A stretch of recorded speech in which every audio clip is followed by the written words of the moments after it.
Hello, my Planet Coaster peeps, and welcome back to another episode of Creation Corner.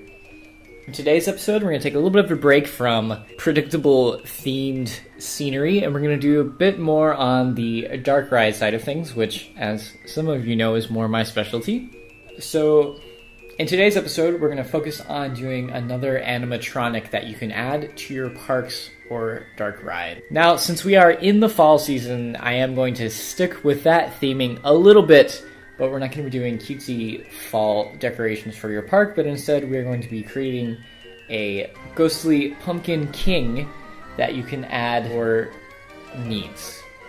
Now, as usual, I'm going to put this on a time lapse so that you all aren't bored to death with a super long video of me just doing minor tweaks and movements to get this built. So we are going to be doing a skeletal base for this figure, and obviously, of course, we're going to put a pumpkin head on top of it. But as you can see, I'm just putting the pieces together and trying to get a good looking skeleton going on.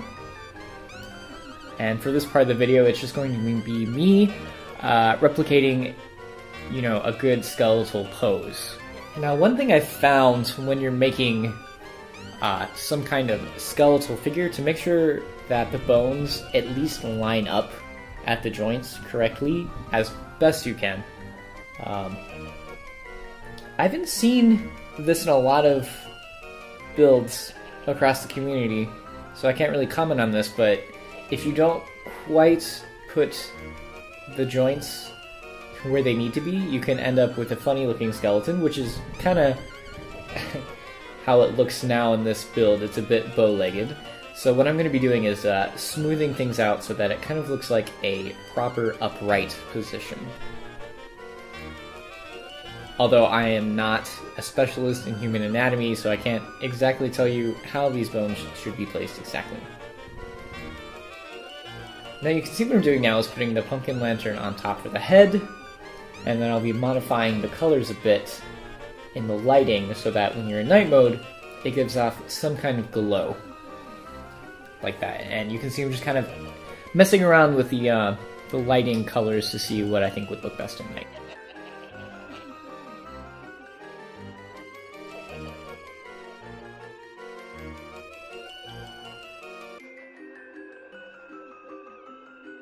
Now, in this part of the video, I am struggling to look for a specific scenery item that I tend to always go for in scenery, but I discovered it's actually in the building section, but for some reason this hasn't yet stuck, that it's actually in the building decorations, and it's actually the red, white, and blue curtain that you can see there, and it's fully colorable, which I like.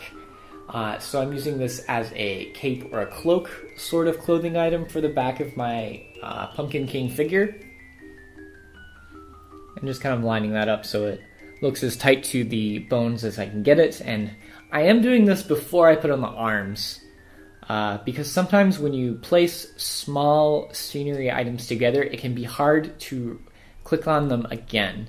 I don't know why, but sometimes interfaces don't allow you to get back to editing with certain. Now, what I really wanted to do was to put a hat on this, but the hats in-game are just so huge that it doesn't naturally fit on a small guest-sized object. Now what I'm doing is I'm putting on a animatronic arm that, can be triggered and not triggered depending on how you're feeling with. And then on the other side, I'll be building or reconstructing the left arm, just to kind of hang to the side. I'm not really doing a fancy pose for it, just because we have the motion in the right arm. You can do a lot of manipulation with the bones themselves in the game, which is something I really love. Like, if you saw my Venetian fountain build, I actually had both of the arms were moved to fit different needs. I think one of the arms I had the skeleton holding the gondolier, and in the other arm I had a outstretched hand like it was calling to you or something like that. But this is just your pretty basic stance. I'm gonna add in some effects to give it a more ghostly, supernatural look. so that it won't be so obvious that he's just kind of trying to grab you with one hand and then not really doing anything with the other one.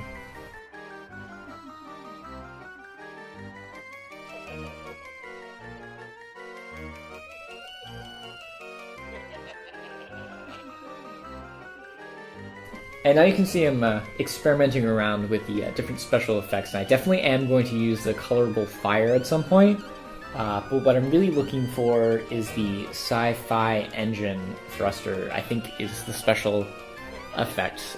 It creates like a nice blue texture, there it is, kind of like a ghostly aura or something like that, and if you put it down far enough in the ground, you can get a nice afterglow effect.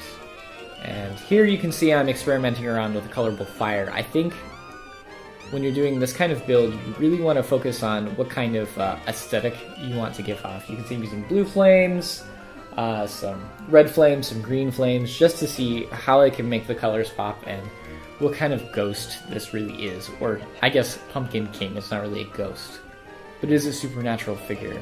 And eventually I settled on the white just because it looked so cool with the blue. And it kind of made it seem more like a wrathful figure instead of, you know, something out of Disney. Like, I know Maleficent uses a lot of green flames. Now you can see that things are slowed down, and this is the final product for this build.